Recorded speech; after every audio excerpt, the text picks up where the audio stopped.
किओ पड़ल छथि भूलमे जे हमसब मैथिली बिसरै छी। अंग्रेज केलक भारत पर शासन, हमसब तैं केलिए अंग्रेजी पर। ओकर बापक दिन छियै तऽ कनि बाजि देखाबऽ मैथिलीके, कनि बाजि देखाबऽ मैथिलीके।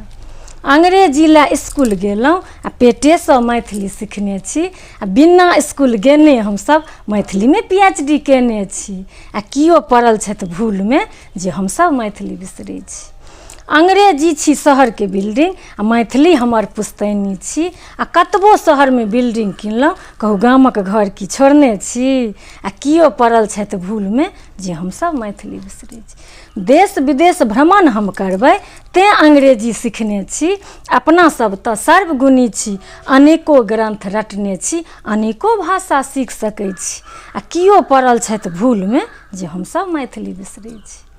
कोनो भाषासँ बैर नहि हमरा, सब भाषाके आदर करै छी, पर अपन मैथिली भाषाके हम सदिखन माथ पर रखने छी। आ किओ पड़ल छथि भूलमे जे हमसब मैथिली बिसरै छी। नीक लागल तऽ ठोकू लाइक, कमेंटमे राय बताबी, एक शेयर कऽ के अहाँ सब ई जन जन तक पहुँचाबी, ई जन जन तक पहुँचाबी। जय सिया राम, जय मिथिला धाम।